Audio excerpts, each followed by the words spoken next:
नमस्कार विद्यार्थी मित्रांनो.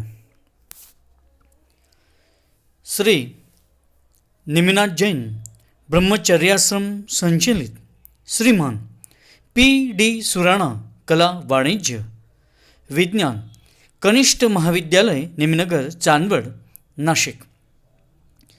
विद्यार्थी मित्रांनो, आपण ऑनलाईन तासिकेमध्ये विविध प्रकारच्या घटकांचा आपण अभ्यास करत आलेलो आहोत. मग ते गद्य असो, पद्य असो, व्याकरण असो, उपयोजित साहित्य असो, अशा विविध घटकांचा आपण अभ्यास करत आलेलो आहोत. आज आपल्याला अशाच एका चांगल्या घटकाकडे आज आपल्याला जायचं आहे. आणि म्हणूनच प्रथमतः मी प्राध्यापक बागुल भिडी आपणा सर्वांचे आजच्या या ऑनलाईन तासिकेमध्ये मी सहर्ष स्वागत करतो. विद्यार्थी मित्रांनो, आपण आज या ऑनलाईन तासिकेमध्ये गद्याकडे वळणार आहोत. आपण वेगवेगळे पाठ जे आहेत आपण त्यांचा अभ्यास करत आलेलो आहोत. आज आपल्याला ज्या पाठाचा अभ्यास करावायचा आहे तो पाठ म्हणजे दंतकथा वसंत सबनीस, ज्यांचा जन्म 1923 आणि मृत्यू जो आहे तो 2002 साली झालेला आहे. मराठी साहित्यामध्ये वसंत सबनीस अतिशय प्रख्यात नावाजलेले असे साहित्यिक म्हणून त्यांची ओळख आहे. आणि अशा वसंत सबनीसांचा दंतकथा हा पाठ अतिशय चांगला आहे. विद्यार्थी मित्रांनो, हा विनोदी पाठ आहे आणि म्हणूनच या पाठाचा आस्वाद घेताना आपल्याला भरभरून आनंद मिळणार आहे.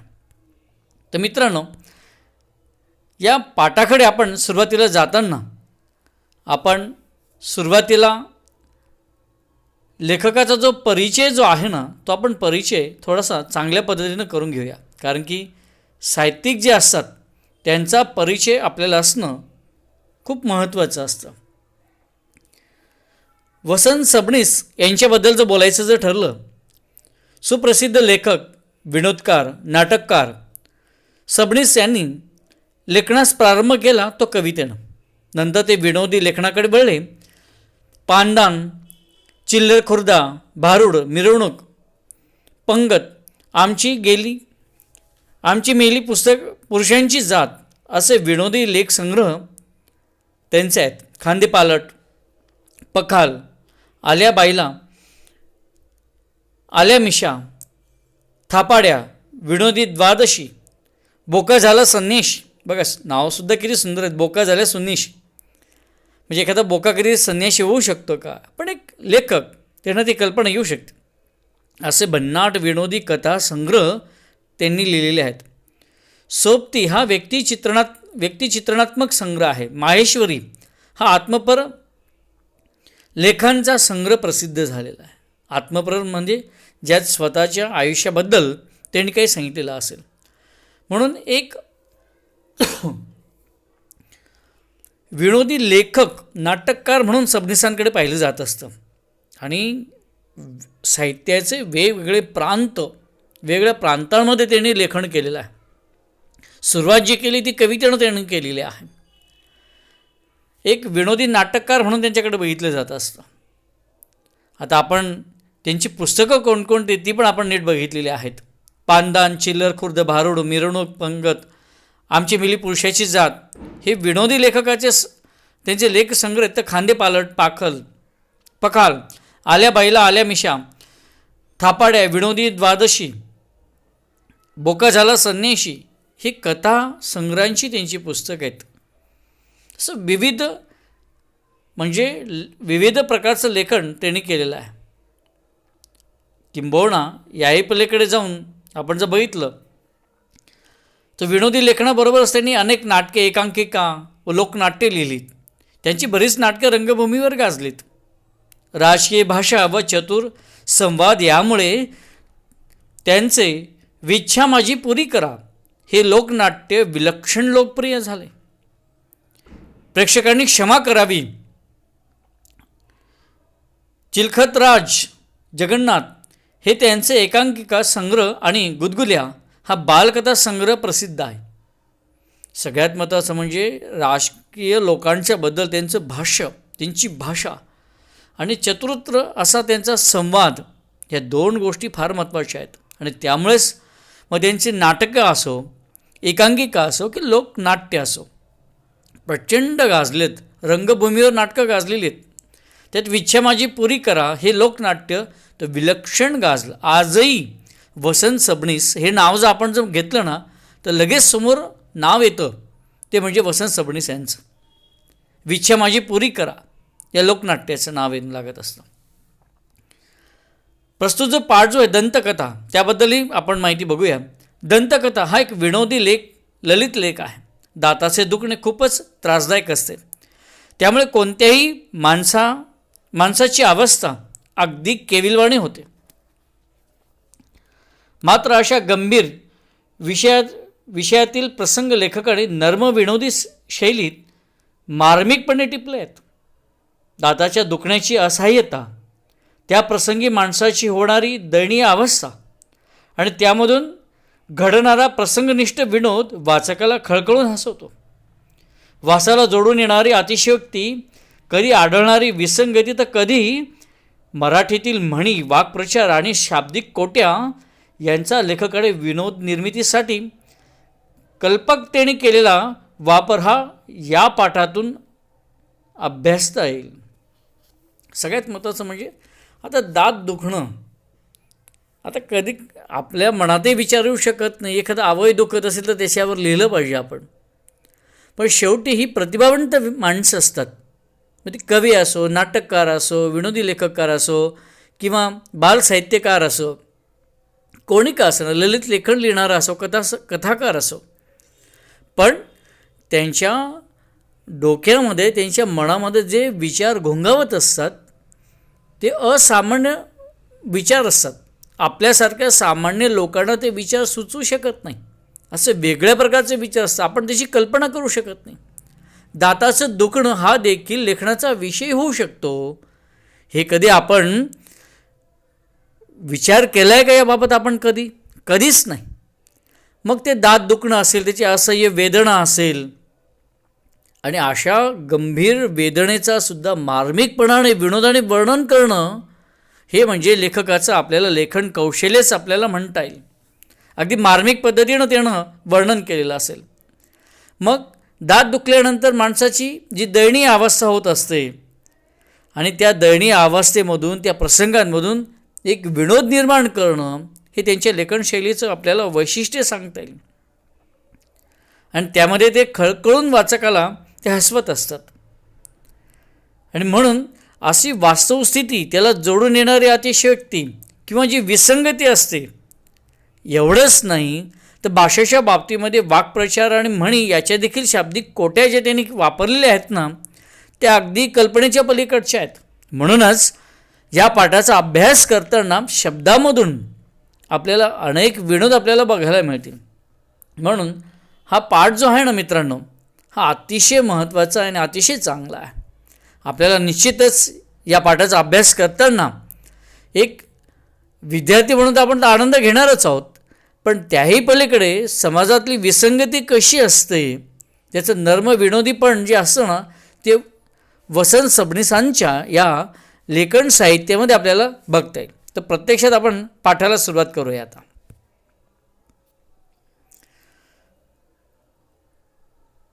मानवी देह पंचमहाभूतांचा बनलेला आहे असे म्हणतात.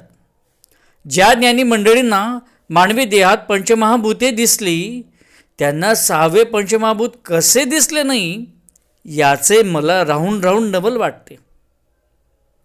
या सहाव्या महाभूताला सामान्यांच्या भाषेत दात असे म्हणतात. आता आपण नेहमी पंचमहाभूत आपण म्हणत असतो, आपण बघा, पृथ्वी, आप, तेज, वायू आणि आकाश, यांना आपण पंचमहाभूत म्हणत असतो. कारण की ही पंचमहाभूतं ही कोणाच्या हातामध्ये नसतात, यांच्यावर नियंत्रण आपल्याला कोणाला करता येत नाही. म्हणून पृथ्वी, आप, तेज, वायू आणि आकाश याला पंचमहाभूत म्हणतात. पण लेखकाने असा विचार केला की मानवी देह हा पंचमहाभूतांचा बनलेला आहे, पण सहावं हे पंचमहाभूत जे आहे हे कोणालाच कसं दिसलं नाही. याचं आश्चर्य, याचं नवल हे लेखकाला वाटतं. म्हणून वसंत सबनीस म्हणतात की हे पंचमहाभूत कसं दिसलं नाही. मग ते पंचमहाभूत कोणतं असावं? तर ते पंचमहाभूत कोणतं आहे? तर ते म्हणजे दात. त्याला दात असं म्हणतात. ते माझ्या मते दात ही परमेश्वराने मारून ठेवलेली मेक आहे. मानवी देहाची सर्व रचना परिपूर्ण केल्यानंतर जवळजवळ 6-7 महिन्यांनी ही दाताची कल्पना परमेश्वराला सुचली असावी. नाहीतर इतर सर्व अवयव एकदम फुटत असताना दातच तेवढे एखाद्या सभेच्या मुख्य पाहुण्यासारखे बागावून का यावेत? बघा, इथे राजकारणाचा संबंध इथे दाखवलेला आहे. मी तुम्हाला अगोदर पण सांगितलं की राजकारणाबद्दल त्यांचं लेखन जे ते थोडंसं वेगळंच असतं, त्यांची भाषा थोडीशी वेगळीच असते. लेखक म्हणतो की दात ही जणू काही मेक आहे, परमेश्वराने मारून ठेवलेली काय आहे? मेक आहे. मेक म्हणजे काय? आता इथे म्हणजे ही एक चलाखी आहे. ही माणसानं म्हणजे माणसावर परमेश्वराने केलेली एक चलाखी आहे, चतुरपण आहे, हुशारी आहे. सर्व देहाची रचना माणसाने व्यवस्थित पूर्णपणे केली. मग ते नाक, तोंड, डोळे काही का असणं, सगळ्या गोष्टींची केशरचना, सगळ्या गोष्टींची म्हणजे परमेश्वरानं अगदी चपखलपणाने रचना केली. आणि जवळजवळ 6-7 महिन्यांनी परमेश्वराला आठवलं की दात असावेत. आणि त्यानंतर 6-7 महिन्यानंतर परमेश्वराने ही दाताची रचना केली. आता याचा संबंध म्हणजे सगळे अवयव अगदी जन्मताबरोबर माणसाला लागून गेलेले असतात, पण दात हा एक अवयव माणसाचा असा आहे की त्याची निर्मिती माणसाच्या जन्माच्या 6-7 महिन्यानंतर होते.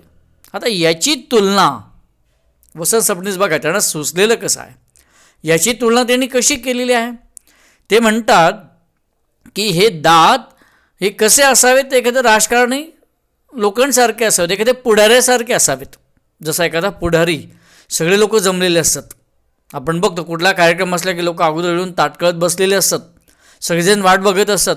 आणि केव्हा तरी उशिरा सगळ्या लोकांमध्ये अचानक त्या पुढाऱ्याचं येणं जाणं होत असतं, तो पुढारी येत असतो. तसंच आहे, म्हणजे दात पण त्या पुढाऱ्याप्रमाणेच आहे. सगळे अवयव येऊन लागले, 6-7 महिने झाले आणि त्याच्यानंतर तो पुढाऱ्यासारखं तो दात आलेला आहे. म्हणजे इथे विचार करणं कोणत्या गोष्टीची तुलना कोणत्या गोष्टीशी केलेली आहे. म्हणजे ही कल्पकता जी आहे ना, ही फार वेगळीच आपल्याला म्हणावी लागेल. पुढे काय म्हणतात बघा, ते माझ्या मते दात ही परमेश्वराने मारून ठेवलेली मेक आहे आणि म्हणूनच ही एक वेगळ्या प्रकारची चलाकी ही परमेश्वराने केलेली आहे. मग हे दात असे या राजकारण्यासारखे असे उशिरा का यावेत, हा प्रश्न आहे लेखकाला पडलेला इथे. पुढे काय म्हटलंय बघा, फार सुंदर म्हटलेलं आहे. तुटलेली बोट पुन्हा उगवल्याचे माझ्या तरी पाहण्यात नाही, किंवा पहिले नकटे नाक गळून पडून त्या जागी नवे नाक आल्याचेही ऐकिवात नाही. पण दात हा एकच अवयव असा आहे की जो 2-2दा उगवतो. तेव्हा माणसाला शरण आणताना तृण धरायला एखादी चांगली जागा असावी म्हणून ही दातांची योजना झाली आहे, याबद्दल माझी तरी खात्री आहे. असे दातांनी माणसाला काय दिले आहे? दुसरा कुठलाही अवयव उगवताना माणसाला त्रास होत नाही, पण दात हे त्रास दिल्याशिवाय उगवत नाही.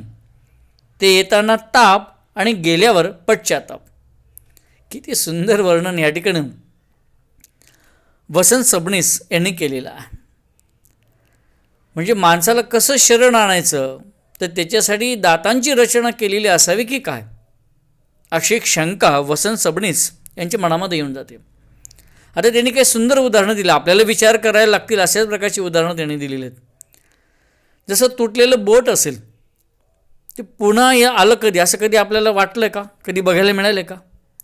किंवा एखादं नक्कं नाक असेल ते गळून पडलं आणि काही दिवसांनी त्याच्यानं चांगलं अगदी सरळ मोठं नाक आलं, असं कधी ऐकलं आहे का आपण? नाही. पण सबणीस म्हणतात की दात हा एकच असा अवयव आहे की तो दोनदा उगवतो. आता कुठला अवयव दोनदा उगवत नाही, पण दात दोनदा उगवतात. एक सुरुवातीला जन्मत आलेले असतात, ज्याला आपण दुधाचे दात म्हणतो, ते गेले की त्याच्यानंतर पुन्हा चांगले दात येतात. आणि विशेष म्हणजे माणसाला जो शरण आली, त्यांनी म्हटले बघा, तेव्हा माणसाला शरण आणताना तृण धरायला एखादी चांगली जागा असावी म्हणून दाताची योजना झाली आहे. म्हणजे माणसाला शरण कसं आणायचं, कारण की जसं वय होतं मग वयोवृद्ध झाल्यानंतर दात निघून जातात, दात पडून जातात पुन्हा, आणि मग त्याच्यानंतर खाण्यापिण्याचे सगळे प्रश्न निर्माण होतात. म्हणजे माणसाला पुन्हा शरण जाणायचं असेल तर म्हणून दातासारखी मेक मारून ठेवली परमेश्वरानं, असंच म्हणायचं आहे वसंत सबणीसांना या ठिकाणी. आणि म्हणूनच, आणि त्यातल्या त्यात हे दात पण आहेत ना, हे त्रासच देतात. कुठलाही अवयव उगवताना येताना माणसाला त्रास होत नाही, पण दाताचं तुम्ही नीट बघा. तुम्ही ज्यावेळेस येतो त्यावेळेला काय येत असतो, ताप येत असतो. लहान मुलं रडतात, ताप येतो त्यांना, डिसेंट्रीसारखे आजार होतात त्यांना. पण ज्यावेळेस वयोवृद्ध झाल्यानंतर दात जातात त्यावेळेस माणसाला पश्चाताप होतो. म्हणून येताना ताप आणि जाताना पश्चाताप. किती सुंदर कल्पना या ठिकाणी वसंत सबणीस यांनी वापरलेले आहे, की म्हणजे त्यांना किती सुंदर सुचलेलं. येताना ताप म्हणजे जन्माला ज्यावेळेस आला मुलगा की त्यानंतर 6-7 महिने ज्यावेळेस दात येतात ना त्यावेळेस त्याला ताप येतो, आणि ज्यावेळेस जातात वयोवृद्ध झाल्यानंतर त्यावेळेस पश्चाताप येतो. म्हणजे अतिशय चांगल्या पद्धतीचं वर्णन इथे वसंत सबणीस यांनी केलेलं आहे.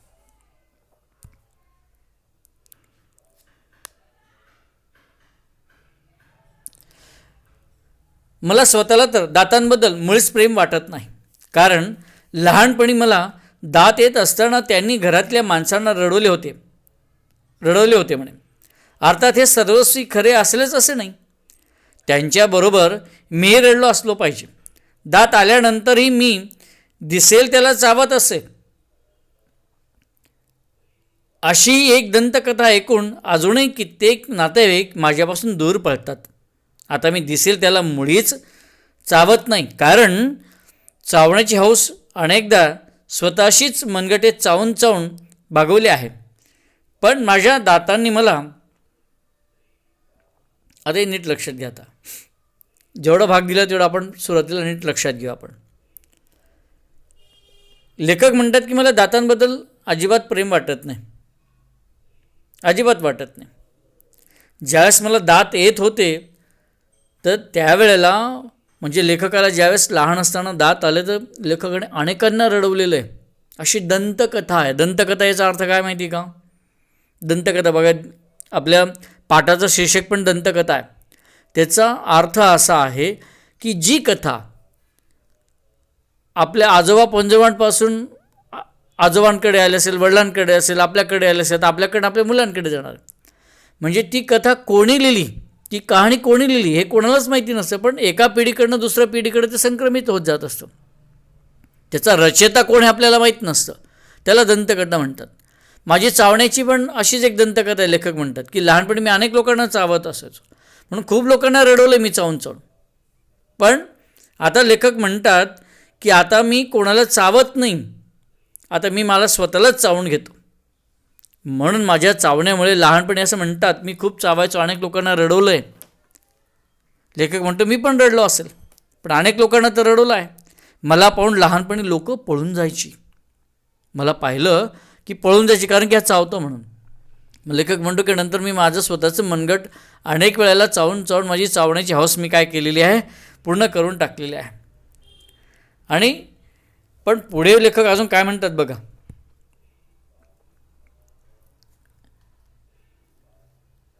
एवढा उपद्रव दिला आहे की त्या मानाने दुसऱ्यांना झालेला उपद्रव काहीच नाही. आणि म्हणूनच दातांबद्दल मला दातात धरता येईल एवढा सुद्धा आदर राहिलेला नाही. माझ्याप्रमाणे मराठी भाषेलाही दातांबद्दल आदर नाही, असेही मला असे मला नंतर आढळून आले. कारण मराठी भाषेत अशी म्हण किंवा शब्दप्रयोग नाही ज्यात दातांबद्दल मंगल भावना व्यक्त झाली आहे. ज्या म्हणी व शब्दप्रयोग दातांशी निगडीत आहेत त्या दारिद्र्य, भिकारपणा, असभ्यपणा यांचे प्रत्यंतर घडणारे आहेत. नाही म्हणायला आता जेवढा भाग दिला तेवढा आपण नीट लक्षात घेऊ. लेखक म्हणतात की एवढा त्रास दिला आहे की त्या मानाने दुसऱ्यांना उपद्रव काहीच नाही, आणि म्हणूनच मला दातात धरता येईल एवढा सुद्धा आदर राहिलेला नाही दातांबद्दल. म्हणजे अनेक लोकांना त्रास दिलेला आहे. म्हणजे मी स्वतः इतरांना त्रास दिला, मी स्वतःला पण खूप माझ्याच दातांनी मी माझ्या मनगटाला चढून मी स्वतःला त्रास करून घेतलेला आहे. मी दुसऱ्यांना तर दिलाच, पण स्वतःला पण मी त्रास करून घेतलेला आहे. आणि म्हणून दातांबद्दल मला अजिबात आदर नाही. एवढंच नाही, तिने अजून काय सांगितलेलं आहे की मराठी भाषेतही असं कुठे वर्णन आलेलं नाही आहे की ज्यात दातांबद्दल चांगलं सांगितलं असेल. म्हणजे भाषेलासुद्धा आदर नाही. मला तर नाहीच आहे दातांबद्दल आदर, भाषेला पण नाही आहे, भाषेलासुद्धा आदर नाही आहे. किंवा मराठी भाषेमध्ये दातांबद्दल सुंदर चांगल्या गुणांचा काहीतरी उल्लेख केला असेल, वर्णन केलेलं असेल, अशा कुठल्याही गोष्टींचं वर्णन मराठी भाषेमध्ये आलेलं नाही. उलट ज्या म्हणी किंवा जे शब्दप्रयोग मराठी भाषेमध्ये आलेले आहेत, ज्यांचा उल्लेख आलेला आहे, त्याचा अर्थ दारिद्र्य, भिकारपणा, असभ्यपणा अशाच प्रकारे आलेला आहे. म्हणजे चांगला आलेलाच नाही आहे. म्हणजे मराठी त्यांना एक सांगायचं आहे की मला तर आदर नाहीच आहे, पण मराठी भाषेला सुद्धा आदर राहिलेला नाही आहे, तसं वर्णन आलेलं नाही आहे. पुढे ते फार सुंदर वर्णन केलेलं आहे. प्रेमविवल कवींनी प्रेयसीच्या दातांना कुंदकळ्यांपर्यंत नेऊन पोचवले असेल तेवढाच अपवाद. तरी पण केवळ प्रेयसीच्या दातात जीव अडकून तिच्या प्राप्तीसाठी झगडणाऱ्या प्रियकराचे उदाहरण माझ्या तरी ऐकिवात नाही. फार सुंदर वर्णन केलेलं आहे. डोळे, रंग, होठ, एखादा तीळ, एखादी खळी माणसाला गुंतवतात, पण दात पाहून वेडा झालेला प्रियकर मला अजून भेटावयाचा आहे. लहानपणी जे न घासल्याबद्दल मार खावा लागतो, तरुणपणी जे फार घाशीत बसल्याबद्दल वडील माणसांची बोलणी खावी लागतात, व्यवहारात जे कोण केव्हा पाडील याचा भरवसा नसतो, आणि जे दंतवैद्याकडे जायला भाग पाडतात ते दात, अशी माझी दातांबद्दलची कल्पना आहे. आता लेखकाची कल्पना काय बघा. आता इथे तर इतका टोकाचा विचार करून टाकलेला आहे लेखकानं. म्हणजे आता तुम्ही सगळे तरुण वयातलेच आहात की तरुण वयात एक आकर्षण असतं. ते आकर्षण विभिन्न लिंगी असतं. म्हणजे मुलांना मुलींचं आकर्षण असतं आणि मुलींना मुलांचं आकर्षण असतं. हा निसर्गाचा नियम आहे. पण इथे प्रेमविवल एका प्रियकर आणि प्रेयसीबद्दल सुद्धा वर्णन केलेलं आहे. कशाच्या संदर्भात? दातांच्या संदर्भात. आता दातांच्या संदर्भात काय म्हटलेलं आहे त्यांनी की प्रेयसीच्या दातांना कुंदकळ्यांपर्यंत नेऊन पोचवले असेल तेवढाच अपवाद. तरी पण केवळ प्रेयसीच्या दातात जीव अडकून तिच्या प्राप्तीसाठी झगडणाऱ्या प्रियकराचे उदाहरण माझ्या तरी ऐकिवात नाही. म्हणजे कसं असतं, जसं एखादा प्रियकर असेल, तो प्रेमात पडतो. का पडतो? त्याला सुंदर चेहरा दिसला असेल, सुंदर डोळे दिसले असेल, सुंदर केशरचना दिसली असेल, एक सौंदर्य दिसलं असेल, काहीतरी त्याला भावत असेल ना त्या प्रेयसीमध्ये. पण असा एकही प्रियकर मी पाहिलेला नाही. लेखक म्हणतात, सबनीस म्हणतात की जो दातांकडे बघून त्या प्रेमामध्ये पडला असेल. म्हणजे एखाद्या मुलीचे, एखाद्या प्रेयसीचे दात बघितल्यानंतर तो प्रेमात पडला असेल, असं मला एकही प्रियकर आठवत नाही. त्याचं उदाहरण मला ऐकिवात नाही.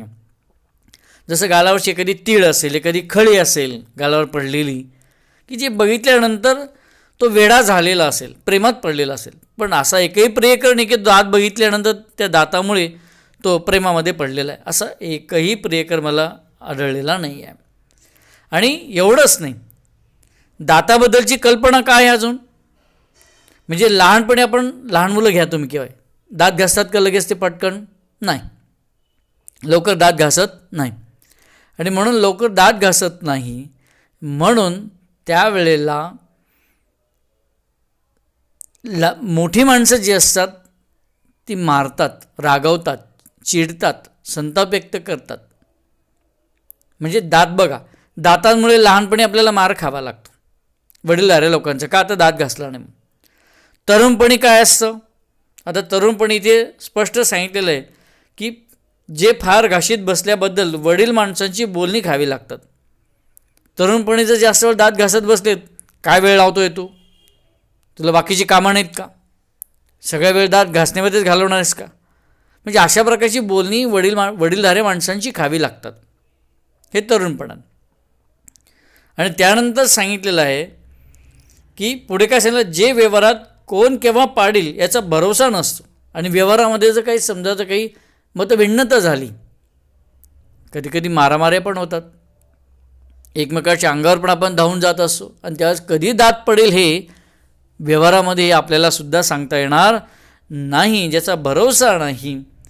किंवा आणि मग काही जर त्रास झाला तर दंतवैद्याकडे जायला आपल्याला भाग पाडतात ते दात. अशा प्रकारची कल्पना लेखकाची म्हणजेच वसंत सबनीसांची आहे. म्हणजे दातांबद्दलच्या ज्या कल्पना, आता इथे प्रेयसीचं आणि प्रियकराचं जे उदाहरण दिलं ना, ते अगदी विचार करायला लावणार आहे.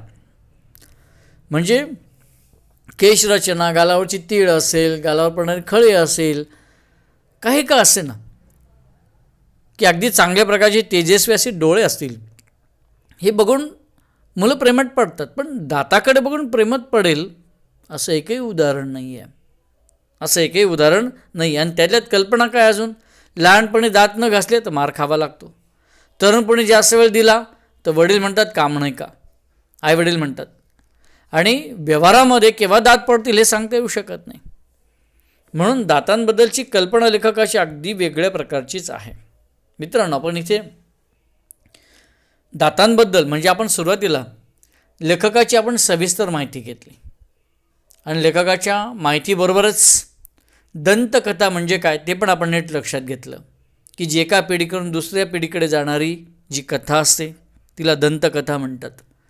मग त्यानंतर लेखकाचे जे विचार जे आहेत दाताबद्दलचं, मग ते पंचमहाभूतामध्ये 6वं महाभूत कसं आहे, तो असो, की एखाद्या पुढाऱ्याप्रमाणे 6-7 महिन्यांनी येणारा असं अवयव, तो असो, या प्रकारच्या सगळे विचार, सगळे विषय आपण नीट समजून घेतलेले आहेत. ह्या ठिकाणी आपण आज थांबणार आहोत. आजच्या या ऑनलाईन तासिकेसाठी आपण जे सहकार्य केलं त्या सहकार्याबद्दल तुम्हा सर्वांचे, सर्व विद्यार्थ्यांचे अगदी मनपूर्वक धन्यवाद.